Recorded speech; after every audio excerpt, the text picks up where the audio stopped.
السلام علیکم، ڈاکٹر دانش real focus کے ساتھ حاضر ہے۔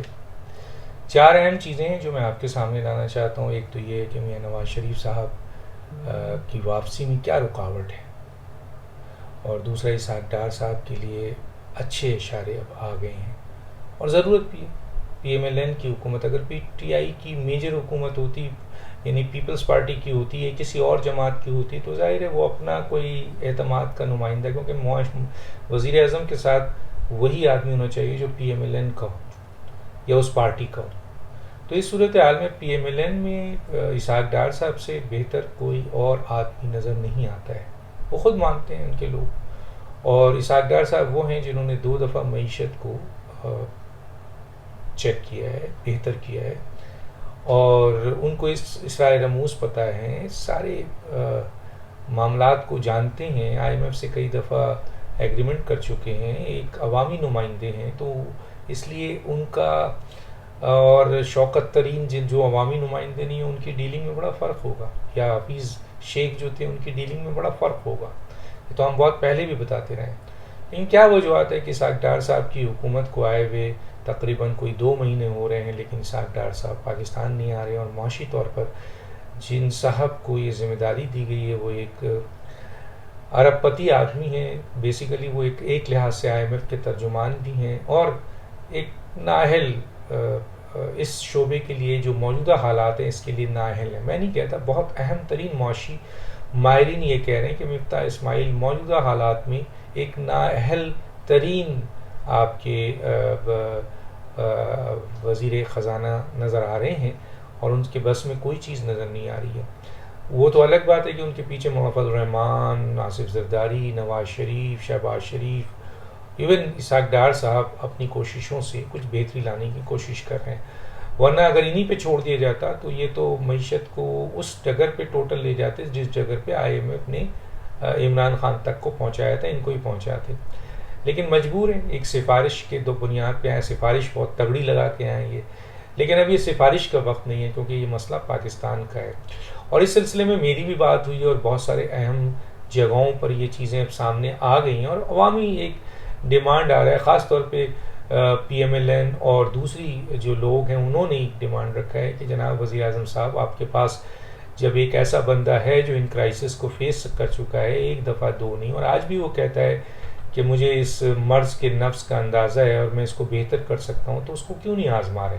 لیکن وزیر اعظم ظاہر ہے خاموش اس لیے ہیں کہ سفارش بہت تگڑی تھی، اور خاموش اس لیے ہیں کہ اسحاق ڈار صاحب کے اوپر کوئی 10 سال 5 سال 15 سال کا کہ انہوں نے انکم ٹیکس نہیں دیا ہے، ایف بی آر والوں نے آبجیکشن لگایا ہوا ہے، حالانکہ یہ بہت معمولی سی بات ہے، اس لیے کہ وہ خود بھی کہہ رہے ہیں کہ میرے پاس سارے ڈاکومنٹس ہیں، بلا لیں ان کو، ڈاکومنٹس دیکھ لیں ان کو، تو اس میں کیا بڑی بات ہے؟ اور ملک کے مفاد کی جب بات آتی ہے تو پھر یہ چھوٹے موٹے مسائل کو پرسنل میٹر نہیں بنانا چاہیے، انا کا مسئلہ نہیں بنانا چاہیے۔ اسحاق ڈار صاحب کو آنا چاہیے اور ایک دفعہ ان کو بھی موقع دینا چاہیے، کیونکہ ہمارا بیسک مسئلہ جو اس وقت پاکستانیوں کا ہے، ہر شخص کا ہے، کہ پاکستان کی معیشت کی بہتری ہو جائے۔ معیشت کی بہتری ہوگی، یقیناً وہ اس کے اثرات ایک عام پاکستانی کے لیے بھی بہتر ہوں گے، حکومت کو کوئی اور کو، لیکن سب سے زیادہ پاکستان کی عوام کو۔ تو پاکستان کے لیے اور پاکستان کی عوام کے لیے یہاں پر انا کڑ کی ضرورت نہیں ہے۔ اسحاق ڈار صاحب کے اوپر اگر کوئی آبجیکشن ہے تو اس کو فوری طور پر ریزالو کیا جائے، اور اگر وہ کہتے ہیں یہ سارے جو الزامات ہیں ڈاکومنٹس موجود ہیں تو پھر ان کو ریلیف دیا جائے، پھر اس لیے نہیں کہ روکا جائے، پھر اس کے ان کے پیچھے عدالتیں نہ لگائیں کہ جی جیسے ہی وہ آنے کی بات کرتے ہیں ویسے ہی کوئی ایک ایف آئی اے والا یا نیب والا کہہ رہتا ہے کہ جی ہمیں اسحاق ڈار صاحب کی گرفتاری چاہیے۔ تو یہ پری پلان ہے، سب کو پتہ ہے، اور یہ اس چیز کو ختم ہونا چاہیے۔ اور وہ جو سفارشی جہاں سے سفارش لگائی گئی اور یہ آئے ہیں وہ انتہائی غلط سفارش ہے، اور مجھے بھی امید ہے کہ جس نے بھی سفارش لگائی ہے وہ محب وطن ہے، اس کو یہ سوچنا چاہیے کہ یہ آدمی ارب پتی تو ضرور ہے، نااہل ہے موجودہ حالات کے لیے، تو مفتاح اسماعیل کو واپس کیا جائے، اور اسحاق ڈار صاحب، اور میری اطلاعات کے مطابق اسحاق ڈار صاحب کے لیے پازیٹیو راستہ بن رہا ہے، اور ہو سکتا ہے کہ اسحاق ڈار صاحب بہت جلدی موجودہ حکومت کی وزارت خزانہ کو سنبھالیں، اور جو امید وابستہ کی ہے ان کی سربراہ نے اور دوسرے لوگوں نے اور عوام نے بھی یہاں تک، اور ہم جیسے میڈیا پرسن بھی جو امید رکھ رہے ہیں، وہ شاید اس امید پہ پورا اترے. ایک تو یہ بات ہے. دوسرا, نواز شریف صاحب کے واپس آنے پہ کیا صرف بیماری مسئلہ ہے؟ نہیں. نواز شریف کے پاکستان آنے کے اوپر بھی چند چیزیں ہیں. ایک آدھ ادارے جو ہیں اس سلسلے میں جو ہیں وہ کوشچن مارک کیے ہوئے. جیسے ہی نواز شریف کے آنے کا ہوتا ہے ویسے ہی ان کو گرفتاری اور دھمکیاں اور شروع ہو جاتے ہیں اداروں کی طرف سے. تو ان کا کیس عدالت میں ہے. تو مجھے امید ہے کہ عدالت بھی اس سلسلے میں موجودہ حالات پاکستان کے لحاظ سے یہ ضرور خیال رکھے گی کہ نواز شریف کو آنے دیا جائے اور وہ اپنے مقدمات کو فیس کریں قانونی طور پر. اور قانونی طور پر اگر ان کے مقدمات میں جھول ہے تو ان کو ریلیف ملنا چاہیے, اور قانونی طور پر وہ ان کا مقدمہ صحیح بنتا ہے تو ان کو سزا دیں, جیل میں دیں. لیکن اکڑ انا نفرت یا آپ کے معاملات کی بنیاد پر نہیں کرنا چاہیے. تو یہ چند رکاوٹ ہے جو کہ میں نے اشارہ کر دیا آپ کو کہ کہاں رکاوٹ ہے. تو اس کو انا کا مسئلہ نہیں بنانا چاہیے. شیخ رشید جو مسلسل بھاگے ہوئے تھے, دھمکیاں دیتے ہیں, چھپ جاتے ہیں, ایک دفعہ پھر چھپ گئے.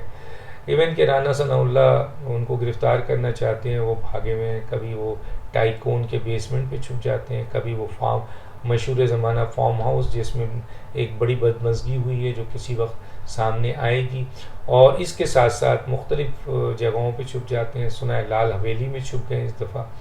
اور سب سے بڑی بات یہ ہے کہ یہ اور عمران خان صاحب جو سب سے زیادہ بہادر بن رہے تھے اور کہہ رہے تھے کہ ہم کو جیل جانے سے ہم ڈرتے نہیں, عمران کے بھی بیان ہے, اور شیخ رشید تو کہتے ہیں میرا سسرال ہے, ان دونوں نے ہی سب سے پہلے ضمانت کروائی ہے. اور ضمانت خیر ایک دن ختم ہو جانی ہے, اور رانا ثناء اللہ نے تو یہاں تک کہا ہے کہ یہ ضمانت جیسی ختم ہوگی ان کے جو سیکیورٹی کے لوگ ہیں, یعنی جو حکومت نے جن کو ان کی سیکیورٹی پہ معمور کیا ہے, یقیناً ان کو گرفتار کر لیا جائے گا. اور میں نے آپ کو بتایا تھا کہ یہ وہ شیخ رشید ہے جو کل تک کہتا تھا کہ جی یہ آپ کے میری یہ سسرال ہے اور یہ زیور ہے. وہ شخص اسلام آباد سے جو ہے وہ ضمانت لینے پہنچا, اور جب بات ایم این اے کی آئی تو کہتا ہے کہ میں تو ابھی بھی ایم این اے ہوں. حالانکہ اس سے پہلے پارلیمنٹ میں کھڑے ہو کر اور باہر جس طرح پارلیمنٹ کو بے عزت کیا انہوں نے, اور کہا کہ میں لعنت بھیجتا ہوں ایسی آپ کے پارلیمنٹ پہ, اور میں عمران خان کے ساتھ اس پارلیمنٹ کو بلکہ جلانے تک کی بات کی تھی. تو اب وہ کہتے ہیں میں پارلیمنٹیرین ہوں, اور اسی بنیاد پر ان کو شاید بیل مل گئی, تو اس کا فائدہ انہوں نے اٹھایا. لیکن یہ ان کی باتیں, عمران کی باتیں جو یو ٹرن ہوتی ہیں اب تو پوری قوم پہچان گئی ہے. ایک دفعہ پھر یہ شخص جو ہے وہ چھپ رہا ہے, لیکن کب تک؟ حکومت کا اس وقت سب سے بڑا ٹارگٹ جو ہے وہ معاشی مسائل کو حل کرنا ہے. اس لیے احتساب اور حساب کے معاملے میں وہاں وہ چیز شاید نظر نہیں آ رہی ہو جو آنی چاہیے. اس میں کوئی شک نہیں ہے کہ وزیر اعظم یا کابینہ اس وقت الجھے ہوئے ہیں معاشی مسائل کو حل کرنے کے لیے, ورنہ آپ کے میرا خیال ہے ان کا سد باب ہو چکا ہوتا, جو میری اندازہ ہے. عمران خان کو خطرہ ہے, عمران خان کو خطرہ ہے. بابر اعوان صاحب ویڈیو دیتے ہیں, میں نے کہا کہ ان کی جان کو خطرہ ہے. 24 گھنٹہ تو گزر گیا, اب 3 دن اور ہیں, دیکھتے ہیں کون سا خطرہ ہے. تو خطرہ کس سے ہے؟ بند کہتے ہیں دیوار کے پیچھے بند کمروں سے. دیوار کے پیچھے بند کمرے کون ہیں بھائی؟ بظاہر تو اس کی تشریح یہ لگتی ہے کہ پی ٹی آئی کے اندر ہی کوئی ایسے لوگ آ گئے ہیں جس سے عمران خان کو خطرہ ہے, اور واقعی عمران خان کو خطرہ پی ٹی آئی کے اندر لوگوں سے, سیاسی طور پر بھی. حکومت بھی عمران خان نے ان کی وجہ سے ضائع کی, اور اب سیاسی طور پر بھی وہ تباہ ہو رہے ہیں دیوار کے پیچھے بند کمروں میں موجود ان کے مشیروں اور وزیروں سے. اور بابر اعوان صاحب بتائیں, پھر کلیئر کریں کہ یہ کون سے مشیر ہیں, وزیر ہیں جس سے عمران خان کو خطرہ ہے, یا اور کوئی فرد ہے. لیکن یہ بات وہ سامنے نہیں لا رہے ہیں. تو عمران خان کی جان کو خطرہ کر کے عمران خان کو سیاسی گین کرنے کی آخری کوشش کی جا رہی ہے. بظاہر جیسے جیسے عمران خان صاحب بیانات دے رہے ہیں ان کی پاپولیرٹی میں کمی آتی جا رہی ہے, اور بہت اچھے لوگ جو پی ٹی آئی کو سپورٹ کرتے تھے انہوں نے ان کے اس بیان پہ کہ فوج تباہ ہو جائے گی, اثاثے چلے جائیں گے اور پاکستان 3 ٹکڑوں میں ہوگا, اس کو ناپسند کیا ہے. اور چنانچہ اب جو ہے وہ اس بنیاد پر بہت سارے لوگ عمران خان سے کچھ چھوڑنے کو تیار ہو گئے ہیں. عمران خان صاحب کے ساتھ وہی لوگ بہت زیادہ نظر آئیں گے جن کا آگے سیاسی کیریئر کچھ نہیں ہے. کچھ لوگوں کا یہ دعویٰ ہے کہ عمران خان صاحب نے اپنے ہی ہاتھوں اپنی حکومت کا, اور چند مشیر ہیں جن میں یہ شیخ رشید, فواد چودھری, دوسرے لوگ شامل ہیں, انہوں نے تباہ کیا، اور اب اپنا سیاسی کیریئر بھی انہی کی بنیاد پہ تباہ کر رہے ہیں، اور تقریباً بہت بڑا کلہاڑا اپنے سیاسی کیریئر پہ مان چکے ہیں۔ اب آنے والے وقت میں عمران خان کے لیے پاکستان کی حکومت کا کوئی بھی عہدہ نظر نہیں آتا ہے۔ کوئی معجزہ ہو جائے تو کچھ نہیں کہا جا سکتا، لیکن بظاہر زمینی حقائق یہ بتاتے ہیں کہ عمران خان صاحب حکومت سے بھی باہر، سیاست سے بھی باہر، اور اب جب ان کی گرفتاری ہوگی اور جس طرح ان کے لوگوں نے دھمکیاں دی ہوئی ہیں وہ بھی دیکھ لیا جائے گا۔ لانگ مارچ کو تو نمٹ لیا، جس میں دھمکیاں تھی، بہت بڑی بڑی دھمکی تھی، تو عمران خان کی گرفتاری کے بعد بھی دیکھتے ہیں پاکستان کے بہت سارے وزیر اعظم گرفتار ہوئے، جیل گئے، پھانسی ہوئی، جلا وطن ہوئے، شہید کر دیے گئے۔ تو عمران خان کی گرفتاری پہ آپ ریاست اور حکومت کو دھمکی دے رہے ہیں، مثلا ریاست اور حکومت کچھ بھی نہیں ہے۔ لیکن یہ الگ بات ہے کہ اس وقت حکومت اور ریاست نے ہلکا ہاتھ رکھا ہوا ہے۔ اگر وہ چاہتی تو ان کے پاس تو آئین شکنی کا پورا مقدمہ تیار ہے، فیڈرل گورنمنٹ کے پاس۔ بہرحال ان کا مین مسئلہ معاشی مسائل کو حل کرنا ہے، پولیٹیکل اسٹیبلٹی ضروری ہے اس کے لیے، معاشی مسائل کے لیے۔ تو ہو سکتا ہے کہ اس وقت حکومت اس طرح کا احتساب یا حساب نہیں کر رہی ہے، لیکن آنے والے وقتوں میں جب وہ کرے گی تو اس کو ان چیزوں سے ڈر نہیں ہے کہ لوگ جو ہیں وہ پاکستان بند کر دیں گے اور خونم خون ہو جائے گا، اور بقول کسی ایک مشیر کے مائی کا لال کوئی کر نہیں سکتا ہے، اس کو ہم یوگنڈا بھجوا دیں گے، پتہ نہیں کیسی کیسی دھمکیاں ہیں۔ تو بہرحال اب یہ بھی ایک چیز اور آئی ہے کہ جناب الیکشن کمشنر جو ہے وہ چیف الیکشن کمشنر پہ فورن فنڈنگ کا کیس ہے، وہاں بھی اب دھمکیاں آ رہی ہیں۔ اچھا، اسپیکر جو ہے ان کے جو 123 لوگوں نے آپ کے وہ دیا ہے استعفیٰ، اب ان کو بلا رہے ہیں کہ تصدیق کریں تو بھاگ رہے ہیں، نہیں آ رہے ہیں کوئی۔ حالانکہ ویسے میرے اپنا جو جتنا میں ایک طالب علم ہوں قانون کا، آرٹیکل 64 ہے جس کے تحت ڈپٹی اسپیکر نے ایکٹنگ اسپیکر کے طور پر 123 اراکین کا استعفیٰ قبول کر لیا تھا۔